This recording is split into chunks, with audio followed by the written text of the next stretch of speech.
बिहार के मुख्यमंत्री सम्राट चौधरी ने सिवान जिले को आधुनिक शहर के रूप में विकसित करने और स्थानीय अर्थव्यवस्था को रफ्तार देने के लिए 415 करोड़ रुपए से अधिक की विकास योजनाओं की बड़ी सौगात दी है।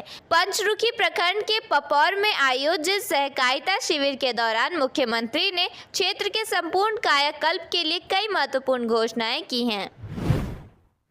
केंद्र और बिहार सरकार ने ग्रामीण विकास और महिला सशक्तिकरण के लिए कई महत्वपूर्ण घोषणाएं की हैं। मनरेगा की सभी लंबित राशि का भुगतान केंद्र सरकार के सहयोग से 30 जून से पहले सुनिश्चित कर दिया जाएगा। इसके अलावा बिहार की लाखों जीविका दीदियों को लखपति दीदी बनाने और मुख्यमंत्री महिला रोजगार योजना के तहत आर्थिक सहायता प्रदान करने की प्रक्रिया तेजी से चल रही है। बिहार सरकार ने राज्य में बनने वाली 11 ग्रीनफील्ड सैटेलाइट टाउनशिप के जमीन मालिकों के लिए राहत पैकेज की मंजूरी दी है। नई बिहार रैयती भूमि क्रय नीति 2026 के तहत जमीन अधिग्रहण पर शहरी क्षेत्रों में सर्किल रेट का 2 गुना और ग्रामीण क्षेत्रों में सर्किल रेट का 4 गुना भुगतान किया जाएगा। केंद्रीय मंत्री शिवराज सिंह चौहान और बिहार के मुख्यमंत्री सम्राट चौधरी के बीच हुई उच्च स्तरीय बैठक में बिहार के 60 लाख गरीब परिवारों को प्रधानमंत्री आवास देने का बड़ा ऐलान किया गया है। इस योजना के तहत बिहार के नए वित्तीय वर्ष का पहला मकान आवंटित किया जाना भी तय हुआ है। बिहार में कुल 1 करोड़ 4 लाख लोगों को चिन्हित किया गया है, जिनमें से 60 लाख परिवारों को पक्के घर के लिए योग्य पाया गया है। मुख्यमंत्री सम्राट चौधरी ने घोषणा की है कि बिहार में 18 लाख से अधिक वंचितों को जल्दी सामाजिक सुरक्षा पेंशन मिलेगी। इसके लिए सभी डीएम को ई-केवाईसी और आधार लिंक कराने के निर्देश दिए गए हैं। साथ ही मनरेगा के 4000 करोड़ रुपए भी 30 जून तक मिलेंगे। बिहार के 4 विश्वविद्यालयों की 13 कॉलेजों में नए सत्र 2026-27 से स्नातक छात्रों को अप्रेंटिसशिप का अवसर मिलेगा। इस दौरान छात्रों को प्रति माह 12,300 रुपये का स्टाइपेंड दिया जाएगा, जिससे उनकी रोजगार क्षमता बढ़ेगी। 18 जून को बिहार में मौसम का डबल अटैक देखने को मिलेगा। राज्य के उत्तरी हिस्सों में आंधी तूफान, भारी बारिश और वज्रपात का अलर्ट है, जबकि दक्षिण पश्चिम बिहार में भीषण गर्मी और लू चलने की चेतावनी जारी की गई है। उत्तर पूर्वी और तराई वाले जिलों में 50 से 70 किमी प्रति घंटे की रफ्तार से तेज हवाएं चलने और भारी बारिश होने की संभावना है। मध्य निषेध सिपाही भर्ती परीक्षा में शामिल होने के लिए राज्य के विभिन्न जिलों से बड़ी संख्या में अभ्यर्थी औरंगाबाद पहुंचे, लेकिन शहर में ठहरने की पर्याप्त व्यवस्था नहीं होने के कारण उन्हें भारी परेशानी का सामना करना पड़ा। रैन बसेरा, धर्मशाला और किफ़ायती होटलों की कमी के चलते अधिकतर परीक्षार्थियों को रेलवे स्टेशन, खुले मैदान, मार्केट कॉम्प्लेक्स और अन्य सार्वजनिक स्थलों पर रात गुजारनी पड़ी। मधुबनी में लंबित वेतन और 15 सूत्री मांगों को लेकर शिक्षकों ने डीईओ कार्यालय के समक्ष प्रदर्शन किया है। संघ ने आरोप लगाया है कि 4 महीने से वेतन नहीं मिला है और 25 जून तक भुगतान नहीं होने पर भूख हड़ताल की चेतावनी दी। आरपीएफ ने बक्सर रेलवे स्टेशन पर एक शातिर ट्रेन चोर गिरोह का पर्दाफाश करते हुए 10 से अधिक मामलों के हिस्ट्री सीटर सूरज गुप्ता समेत 2 आरोपियों को गिरफ्तार किया है। यह कार्रवाई ट्रेनों में यात्रियों के कीमती सामान और बैग चोरी होने की लगातार मिल रही शिकायतों के बाद की गई। पुलिस ने इस पूरे मामले का खुलासा सीसीटीवी फुटेज की मदद से किया है। बिहार में 17 साल से अटकी जालालगढ़ किशनगंज नई रेल लाइन परियोजना को फिर से गति मिलने की उम्मीद जगी है। करीब 1852 करोड़ रुपए की इस परियोजना के पूरा होने से सीमांचल को बेहतर रेल कनेक्टिविटी मिलेगी। बिहार के भोजपुर जिले के पीरो में टाटा स्टील के नाम पर नकली सेफ कटर ब्लेड बेचने का मामला सामने आया है। पुलिस और ब्रांड प्रोटेक्शन टीम ने छापेमारी कर 1 लाख से अधिक का नकली माल जब्त किया है और दुकानदार पर केस दर्ज किया है।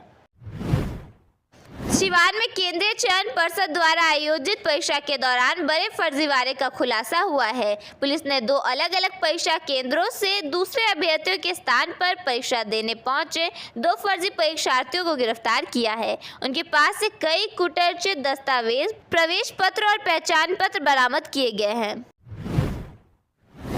बिहार सरकार ने दूरसंचार सेवाओं को निर्बाध बनाए रखने के लिए बड़ा फैसला लिया है। पेट्रोल और हाई स्पीड डीजल की खुदरा बिक्री पर लगाए गए अस्थायी प्रतिबंध के बावजूद टेलीकॉम कंपनियों को इससे छूट दी गई है। अब मोबाइल टावरों और नेटवर्क उपकरणों के संचालन के लिए दूरसंचार कंपनियां ड्रम और अन्य कंटेनरों में ईंधन प्राप्त कर सकेंगी। बिहार स्टूडेंट क्रेडिट कार्ड योजना के तहत बेरोजगार छात्रों को लोन चुकाने से 6 महीने की राहत मिल सकती है। इसके लिए 30 जून तक पोर्टल पर बेरोजगारी का शपथ पत्र अपलोड कर DRCC में मूल प्रति जमा करना अनिवार्य है। बिहार में महंगाई, बेरोजगारी, भ्रष्टाचार, बढ़ते अपराध, पेपर लीक और विभिन्न जन समस्याओं को लेकर राष्ट्रीय जनता दल ने बुधवार को हाजीपुर के रामाशीष चौक पर महाधरना आयोजित किया। धरने में बड़ी संख्या में पार्टी नेताओं और कार्यकर्ताओं ने हिस्सा लिया तथा राज्य सरकार के खिलाफ जोरदार प्रदर्शन किया गया।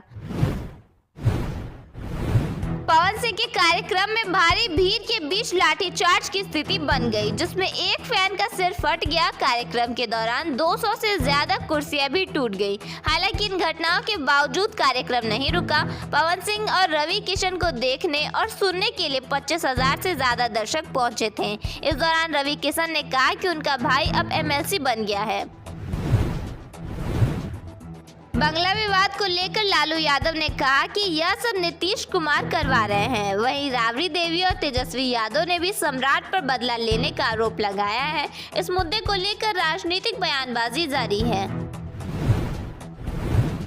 सम्राट सरकार में 24 घंटे के भीतर 3 एनकाउंटर की घटनाएं सामने आई हैं। मुजफ्फरपुर में एक आरोपी ने पुलिस पर फायरिंग की, जिसके बाद पुलिस ने उसका पीछा किया और गोली मार दी। बताया गया है कि अमित कुमार चर्चित प्रॉपर्टी डीलर अंकित रंजन उर्फ प्रभात मिश्रा हत्याकांड का नामजद आरोपी है।